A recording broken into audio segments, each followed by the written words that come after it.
Hello everyone, welcome back to my YouTube channel and to a new video. Today we are going to look at the poem Grandfather by Jayanta Mahapatra. It comes under PGS3 elective paper Indian Writing in English. So first of all, talking about the poet, Jayanta Mahapatra is an eminent Indian poet who mainly talks about Indian sensibility, contemporary socio-political reality, human relationships, alienation and isolation. And some of the main themes in his poetry include Orissa or Odisha, its landscape, history and culture, sex, sexuality, prostitution, poverty, and he also paints this somber and gloomy vision of life, and he also depicts a contemporary reality about love and life. And in 1981, he became the first poet from India to write in English to get the Sahitya Academy Award. This particular poem, Grandfather, was published in the year 1983, and the main element is the narrator's grandfather's conversion to Christianity during the Odisha famine of 1866. അപ്പോൾ പോയറ്റിൻ്റെ main element എന്ന് പറയുന്നത് ആ ഒരു Odisha famine തന്നെയാണ്. ആ ഒരു സമയത്ത് അവിടുത്തെ അതോറിറ്റീസ് വേണ്ട നടപടി എടുത്തിരുന്നില്ല. അത് കാരണം തന്നെ വളരെയധികം ദുരിതമായിരുന്നു ആ സമയത്ത് ആൾക്കാർ അനുഭവിച്ചിരുന്നത്. അവരുടെ മുന്നിൽ ആകെ ഒരു കണ്ടീഷൻ മാത്രമേ ഉണ്ടായിരുന്നുള്ളൂ, ക്രിസ്ത്യൻ റിലീജിയനിലേക്ക് കൺവേർട്ട് ചെയ്യുക. അങ്ങനെ മതം മാറുകയാണെങ്കിൽ ജീവിക്കാനുള്ള ഉപാധി ഉണ്ടാക്കി കൊടുക്കാം എന്നുള്ളൊരു കണ്ടീഷൻ അവരുടെ മുന്നിൽ വെക്കുകയാണ്. അങ്ങനെ ജീവിക്കാൻ വേണ്ടി, ആ ഒരു സർവൈവ് ചെയ്യാൻ വേണ്ടി മാത്രം മതം മാറാൻ വേണ്ടി ഫോഴ്സ് ചെയ്യപ്പെട്ട കുറച്ച് ആൾക്കാരിൽ ഒരാളാണ് ഈ ഒരു നറേറ്ററിൻ്റെ ഗ്രാൻഡ്-ഫാദർ. അതാണ് ഈ ഒരു പോയറ്റിൽ ഡിസ്കസ് ചെയ്യുന്നത്. സ്റ്റാൻസ വൈസ് സമ്മറി നോക്കുകയാണെങ്കിൽ ഫസ്റ്റ് സ്റ്റാൻസിൽ തന്നെ ആ ഒരു ഇൻട്രൊഡക്ഷനാണ്. അതായത് നറേറ്ററിൻ്റെ ഗ്രാൻഡ്-ഫാദറിൻ്റെ ഡയറി കാണുന്നു. അപ്പോൾ ആ ഒരു ഡയറിയിൽ ആ ഒരു യെല്ലോ പേജസിലൂടെ പോവുകയാണ് ആ ഒരു നറേറ്റർ. അപ്പോൾ നമുക്ക് മനസ്സിലാക്കാം അത് എത്രമാത്രം പഴക്കം ചെന്നതാണെന്ന് ആ ഒരു യെല്ലോഡ് ഡയറീസ് എന്നുള്ളൊരു റെഫറൻസിലൂടെ തന്നെ നമുക്ക് മനസ്സിലാക്കാം. അത് നറേറ്ററിൻ്റെ ഗ്രാൻഡ്-ഫാദറിൻ്റെ കയ്യിലുള്ള ഡയറി ആയിരുന്നു. അപ്പോൾ ശരിക്കും ആ ഒരു ഇൻസിഡൻറ്റിനെ കുറിച്ചും അതിൽ എത്രമാത്രം ആ ഒരു ആൾക്കാർ ദുരിതം അനുഭവിച്ചിരുന്നു എന്നുള്ളതിനും നമുക്ക് വ്യക്തമായിട്ട് ആ ഒരു ഡയറി പേജസിലൂടെ കാണാൻ പറ്റും. സെക്കൻഡ് സ്റ്റാൻസ കാണിക്കുന്നത് ആ ഒരു ഒഡീഷ ഫാമിൻ്റെ ഒരു പോർട്രയൽ തന്നെയാണ്. അതായത് ആ ഒരു നേച്ചർ ഇമേജറിയാണ് വരുന്നതെങ്കിലും അതിലൂടെ ഉദ്ദേശിക്കുന്നത് എത്രമാത്രം പെട്ടെന്ന്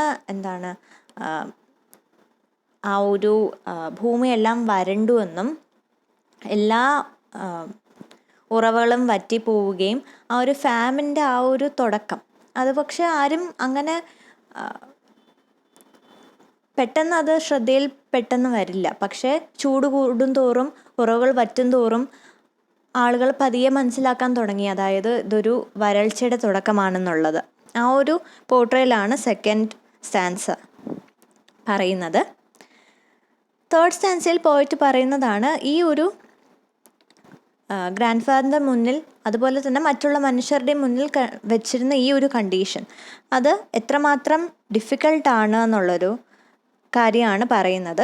that is the first line. For you it was the hardest question of all. എന്താണ് ഹാർഡസ്റ്റ് ക്വസ്റ്റ്യൻ? മതം മാറാൻ സ്വീകാര്യമാണോ അല്ലയോ എന്നുള്ളൊരു ക്വസ്റ്റ്യൻ. കാരണം അങ്ങനെ ഒരു കാര്യം ചെയ്യാതാൽ മാത്രമേ ജീവിക്കാൻ സാധിക്കുള്ളൂ എന്നുള്ളൊരു അൾട്ടിമേറ്റുമാണ് അവരുടെ മുന്നിലുള്ളത്. വേറെ ഒരു രീതിയിലും അവർ ജീവിക്കുകയില്ല എന്നുള്ളൊരു ഉറപ്പും ഉണ്ടായിരുന്നു. അപ്പോൾ ഈ ഒരു പ്രഷറിൽ വന്നുകൊണ്ട് മതം മാറാൻ സ്വീകാര്യമാണോ അല്ലയോ എന്നുള്ളതാണ് ഹാർഡസ്റ്റ് ക്വസ്റ്റ്യൻ. അതേസമയം നമുക്ക് ബാക്കിയുള്ള ലൈൻസ് കാണുമ്പോഴും എന്തുകൊണ്ടാണ് അത് ഡിഫിക്കൽട്ടായിരുന്നെന്ന് നമുക്ക് കാണാൻ പറ്റും. കാരണം എല്ലാ മനുഷ്യരും ആ ഒരു പട്ടിണിയും പരിവട്ടത്തിൻ്റെ ഇടയിൽ അവർക്ക് മരണത്തിൻ്റെ ഇടയിലാണ് അവർ നിൽക്കുന്നത്. അപ്പോൾ അവരുടെ മുന്നിൽ ആകെ ഒരു ഓപ്ഷൻ മാത്രമേ ഉള്ളൂ. ഒന്നെങ്കിൽ മതം മാറുക, അല്ലെങ്കിൽ അന്നത്തെ ആ സമയത്തെ വന്യമൃഗങ്ങൾക്ക് ഭക്ഷണമാവുക. അതാണ് ആ ഒരു ജാക്കൽസിൻ്റെ റെഫറൻസും അവിടെ വരുന്നത്. പക്ഷെ അതൊരു സിംബലിസം കൂടിയാണ്. കാരണം ആദ്യത്തെ ഒരു ഇൻ്റർപ്രിട്ടേഷൻ പറയുന്നത് ലിറ്ററൽ ഇൻ്റർപ്രിട്ടേഷൻ. ഇൻ കേസ് അവരിങ്ങനെ മതം മാറാൻ സ്വീകാര്യമല്ലെങ്കിൽ അവർ പട്ടിണി വന്ന് മരിക്കുന്നു, അതുപോലെ തന്നെ മറ്റ് മൃഗങ്ങൾക്ക് ഭക്ഷണമാകുന്നു എന്നുള്ളൊരു യാഥാർത്ഥ്യത. അതുപോലെ തന്നെ സിംബലിസമാണിത്. മെറ്റഫോറിക്കലി നമുക്ക് ജക്കാൽസ് എന്ന് പറയുന്നത് യൂഷ്വലി ഡെസലേഷൻ, ലോൺലിനെസ്, അബാൻഡ്മെൻറ്റ്, ഇതിൻ്റെ എല്ലാം ഉപയോഗിക്കുന്ന ഒരു ടേമാണ്. ജക്കാൽസ് usually is a literary term that is frequently used to describe desolation and loneliness. So അങ്ങനെ 2 റെഫറൻസ് അവിടെ വരുന്നുണ്ട്. But the main idea is how difficult it was for them to have been forced to convert their religion in order to survive. And the 4th stanza, the poet is asking whether he can hear the young tamarind leaves rustle in the cold mean night of your belly.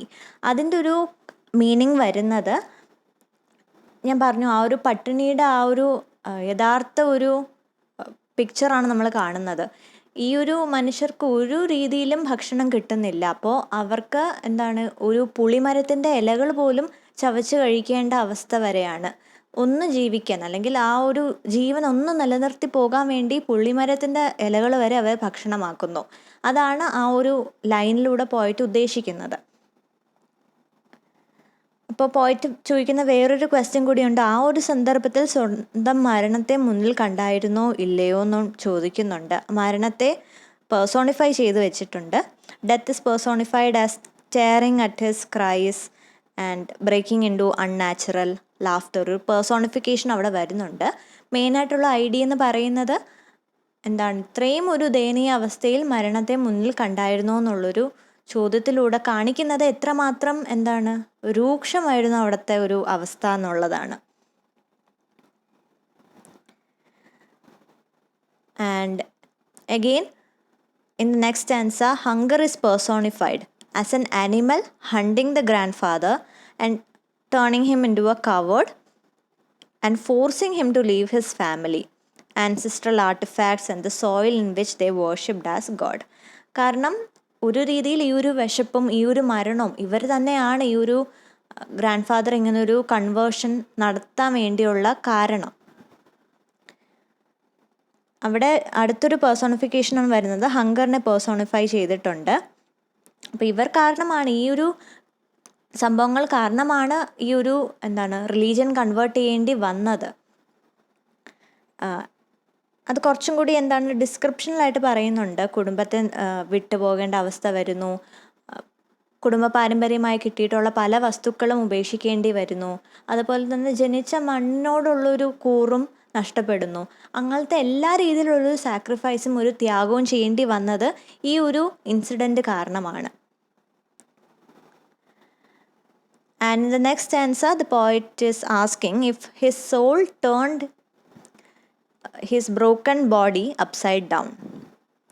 ഇതിലെ main question എന്ന് പറയുന്നത് മരണസമയത്ത് നമ്മുടെ ധർമ്മം നിലനിർത്തുന്നത് ഉചിതമാണോ അല്ലയോ എന്നുള്ളതാണ്. കാരണം 2 ഓപ്ഷൻ ഉണ്ടായിരുന്നു. ഒരു പക്ഷേ ഗ്രാൻഡ് ഫാദർ ഞാൻ മരിക്കുന്നത് വരെ ഞാൻ ഈ ഒരു എൻ്റെ റിലീജിയൻ, ഞാൻ ഏത് റിലീജിയനിലാണോ ജനിച്ചത് അത് മാത്രമേ മെയിൻറ്റെയിൻ ചെയ്ത് പോകത്തുള്ളൂ എന്ന് ഒരു തീരുമാനം എടുത്തിരുന്നെങ്കിൽ ഒരു പക്ഷേ അവിടെ കൂടി ആ ഒരു ജനറേഷൻ നിൽക്കുമായിരുന്നു, മരണം ഉറപ്പായും സംഭവിക്കുമായിരുന്നു. പക്ഷെ ഞാൻ നേരത്തെ പറഞ്ഞതുപോലെ തന്നെ ആ ഒരു വിശപ്പും ആ ഒരു മരണവും ആ ഒരു ദുരിതവും ഇതെല്ലാം കൊണ്ടാണ് ആ ഒരു മതം മാറാനുള്ള തീരുമാനമെടുത്തത്. അപ്പോൾ ഇത്രയും ദാരുണമായിട്ടുള്ളൊരു അവസ്ഥയിൽ എന്താണ് ചെയ്യേണ്ടിയിരുന്നത്, അതിപ്പോഴും ഒരു ക്വസ്റ്റ്യൻ ആണ്. ശരിക്കും does faith matter when you are dying? ആ ഒരു ക്വസ്റ്റ്യനാണ് പോയറ്റ് ആ ഒരു സ്റ്റാൻസയിലൂടെ ഉദ്ദേശിക്കുന്നത്. And there's the reference about center of your web, and it talks about the basic necessities like hunger and thirst that are connected to religious and cultural aspects. കാരണം വിശപ്പും ദാഹവും എന്നുള്ളത് അതിനൊരു മതമില്ല, അതിനൊരു രീതിയിലുള്ളൊരു കൾച്ചറും ഒന്നുമില്ല. അപ്പം അങ്ങനത്തെ എല്ലാവരുടെയും ബേസിക് നെസസിറ്റീസാണ്. ആ ഒരു ബേസിക് നെസസിറ്റി എന്താണ് എല്ലാവരുടെ അവകാശമാണ്. അതുകൊണ്ട് തന്നെ ആ ഒരു സമയത്ത് അതിനെ ചൂസ് ചെയ്യാൻ പറയുന്ന ഒരു സമയത്ത് ശരിക്കും നമ്മുടെ റിലീജിയൻ, നമ്മുടെ കൾച്ചർ അതൊക്കെ ആലോചിക്കാൻ പാടുണ്ടോ, ആലോചിക്കുന്നോ അതോ അതിനെക്കുറിച്ച് ആലോചിക്കാതെ നമ്മുടെ ബേസിക് നെസസിറ്റീസിനെ കുറിച്ച് മാത്രം ആലോചിക്കുന്നത് ശരിയാണോ തെറ്റാണോ എന്നുള്ളൊരു question. It's very subjective. So അങ്ങനെ ഒരു ക്വസ്റ്റ്യനാണ് പോയറ്റ് ചോദിക്കുന്നത്. And in the 7th stanza the poet is talking about the separate life. ഇതിൽ സെപ്പറേറ്റ് ലൈഫ് എന്താണ്? കൺവേർഷൻ കഴിഞ്ഞു, മതം മാറി ക്രിസ്ത്യനായി കഴിഞ്ഞു ഗ്രാൻഡ് ഫാദർ. അതാണ് സെപ്പറേറ്റ് ലൈഫ് എന്നതുകൊണ്ട് ഉദ്ദേശിക്കുന്നത്. കാരണം പുതിയൊരു മതമാണ്, അതിൻ്റെ ഒരു പുതിയൊരു ജീവിതമാണ് ഇനി അങ്ങോട്ട് തുടങ്ങുന്നത്. അപ്പോൾ പോയിട്ട് ചോദിക്കുന്ന അടുത്തൊരു ക്വസ്റ്റ്യൻ ഇതാണ്: ഈ ഒരു പുതിയ ജീവിതത്തിൽ, വ്യത്യസ്തമായിട്ടുള്ള ഈ ഒരു ജീവിതത്തിൽ ആ ഒരു പഴയ ഏത് റിലീജിയനിലാണോ ജനിച്ചത്, ഏത് റിലീജിയനിലാണോ അതുവരെ പ്രാക്ടീസ് ചെയ്തിരുന്നത്, അതിപ്പോഴും മനസ്സിലുണ്ടായിരുന്നോ ഇല്ലയോ? കാരണം ഇത് ഫോഴ്സ്ഡ് ആയിട്ടുള്ളൊരു കൺവേർഷൻ ആയിരുന്നു. അപ്പോൾ ആ ഒരു ക്വസ്റ്റ്യൻ കൂടി ചോദിക്കുന്നുണ്ട്. കാരണം ഇപ്പോൾ ഈ ഒരു സന്ദർഭത്തിൽ പോയിറ്റിൻ്റെ മകനും ഫാമിനെ കുറിച്ച് സംസാരിക്കുന്നത് മഞ്ഞിനെ കുറിച്ച് സംസാരിക്കുന്നത് പോലെയാണ്. കാരണം മഞ്ഞ് എന്താണെന്ന് അവർ നേരിട്ട് കണ്ടിട്ടില്ല, പക്ഷെ മഞ്ഞിനെ കുറിച്ച് അറിയാം, അതെങ്ങനെയാണ് ഇരിക്കുന്നത്, അതിൻ്റെ പേര് കേട്ടിട്ടുണ്ട്, അതെങ്ങനെയാണ് ഇരിക്കുന്നത്, അതിൻ്റെ ഒരു സെൻസേഷൻ എന്താണെന്നെല്ലാം നമുക്കറിയാം. പക്ഷെ നമ്മളൊരു ട്രോപ്പിക്കൽ റീജിയനിലായതുകൊണ്ട് തന്നെ മഞ്ഞ് നമ്മൾ ശരിക്കും അനുഭവിച്ചിട്ടില്ല, അല്ലെങ്കിൽ കണ്ടിട്ടില്ല ആ ഒരു മഞ്ഞ് വീഴ്ച. അപ്പം അതുപോലെയാണ് അവരിപ്പോൾ ഫാമിനെ കുറിച്ച് സംസാരിക്കുന്നത്, പോയിറ്റിൻ്റെ സണ്ണും ഇത്രയും വർഷങ്ങൾക്കപ്പുറം. കാരണം അവർ ആ ഒരു സമയത്ത് ജീവിച്ചിരുന്നിട്ടില്ലാത്തത് കൊണ്ട് അവർക്ക് അറിയാൻ പറ്റുന്നില്ല ഈ ഒരു ഫാമിൻ്റെ സമയത്ത് ശരിക്കും ആൾക്കാർ എത്രമാത്രം ദുരിതമാണ് അനുഭവിച്ചിരുന്നതെന്ന്. നമുക്കും അത് റിലേറ്റ് ചെയ്യാൻ പറ്റും. കാരണം ഒഡീഷ ഫാമിനെ കുറിച്ച് തന്നെ എടുക്കാം. അത് അനുഭവിച്ചിട്ടുള്ള ആൾക്കാർ ഒരു പക്ഷേ ഇപ്പോഴും ജീവിച്ചിരിക്കുക എന്നുള്ളത് വളരെ ചുരുക്കമാണ്. നമ്മളിത് കേൾക്കുമ്പോൾ പോലും ഒരു പക്ഷെ നമുക്ക് ഇമാജിൻ ചെയ്യാൻ പറ്റും ഇങ്ങനത്തെ ഉള്ളൊരു നാച്ചുറൽ ഡിസാസ്റ്റർ വരുന്ന സമയത്ത് എത്രമാത്രം ദുരിതം സംഭവിക്കാമെന്ന്. പക്ഷെ അത് ശരിക്കും അനുഭവിച്ചറിയുന്നവർക്ക് മാത്രമേ അതിൻ്റെ ഒരു ഇൻറ്റൻസിറ്റി മനസ്സിലാക്കാൻ പറ്റുള്ളൂ. അതുപോലെ തന്നെയാണ് പോയറ്റും സണ്ണും ഫാമിനെ കുറിച്ച് സംസാരിക്കുന്നെങ്കിലും അവർക്ക് ശരിക്കും അത് മനസ്സിലാകുന്നില്ല, ആ ഒരു ദുരിതം, അവിടുത്തെ ഒരു യാതന എന്തായിരുന്നു എന്നുള്ളത്. And in the next stanza, he is talking about the years that have gone by. കാരണം ഗ്രാൻഡ് ഫാദർ ഇപ്പോൾ അവരുടെ കൂടെ ഇല്ല. മാത്രമല്ല ഈ ഒരു ഏജ് ഗ്യാപ്പിനെ കുറിച്ചും അവർ തമ്മിലുള്ളൊരു ഏജ് ഗ്യാപ്പും ജനറേഷൻ ഗ്യാപ്പിനെ കുറിച്ചും കൂടിയാണ് പറയുന്നത്. കാരണം പോയിറ്റിൻ്റെ സണ്ണിനെ സംബന്ധിച്ചിടത്തോളം ഇതൊക്കെ പുതിയൊരു അറിവാണ്. ഫാമിൻ എന്താണെന്ന് അറിയുന്നു, അല്ലെങ്കിൽ ഫാമിൻ അനുഭവിച്ചിട്ടില്ലാത്തത് കൊണ്ട് ഫാമിനെ കുറിച്ച് കേട്ടറിവ് മാത്രമേ ആ ഒരു കുഞ്ഞിനുള്ളൂ.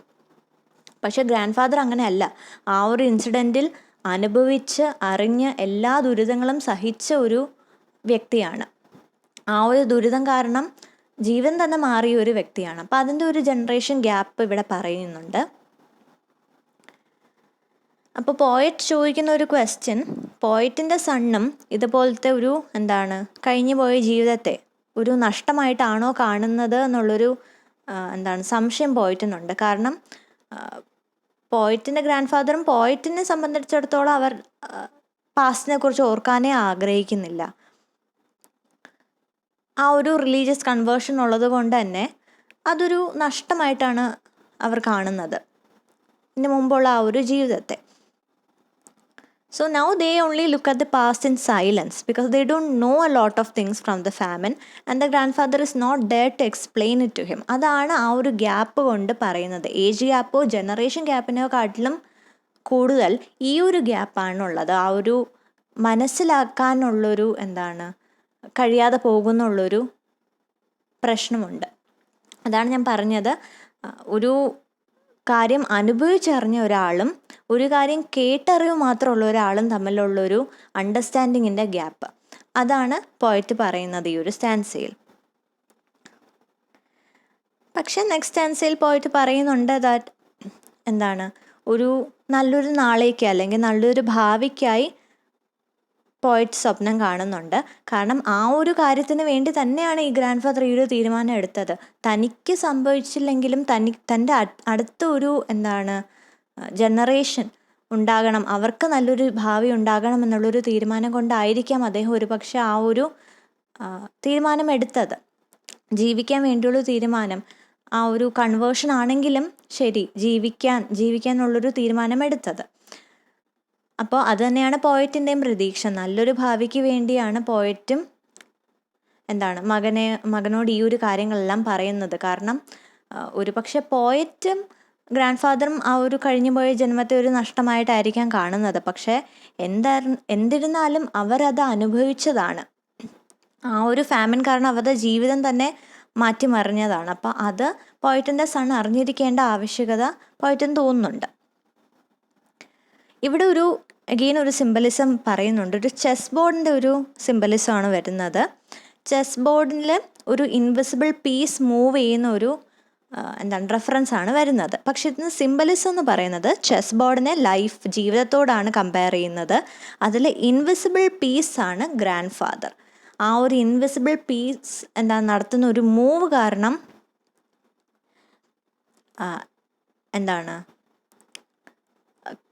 കളി മാറുന്നു. അങ്ങനെയുള്ളൊരു റെഫറൻസിൽ നമുക്ക് അത് കമ്പയർ ചെയ്യാൻ പറ്റും.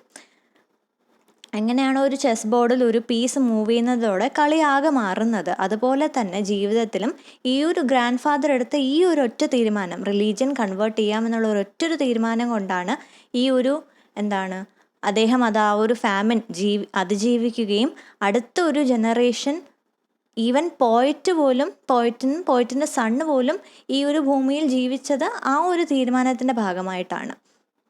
അതാണ് അവിടെ വരുന്ന ഒരു സിംബലിസം. പിന്നെ സെക്കൻഡ് ലാസ്റ്റ് ആൻസയിൽ പോയിട്ട് പറയുന്നുണ്ട് കുറച്ചും കൂടി ഗ്രാൻഡ് ഫാദറിനെ കുറിച്ച് അറിയാൻ കഴിഞ്ഞിരുന്നെങ്കിൽ. കാരണം എത്രമാത്രം യാതനയാണ് സഹിച്ചതെന്ന് നമുക്കറിയത്തില്ല, കേട്ടറിവ് മാത്രമേ ഉള്ളൂ. അപ്പോൾ ശരിക്കും എന്തുകൊണ്ടാണ് ആ ഒരു റിലീജിയൻ കൺവേർട്ട് ചെയ്യാൻ തീരുമാനിച്ചത്?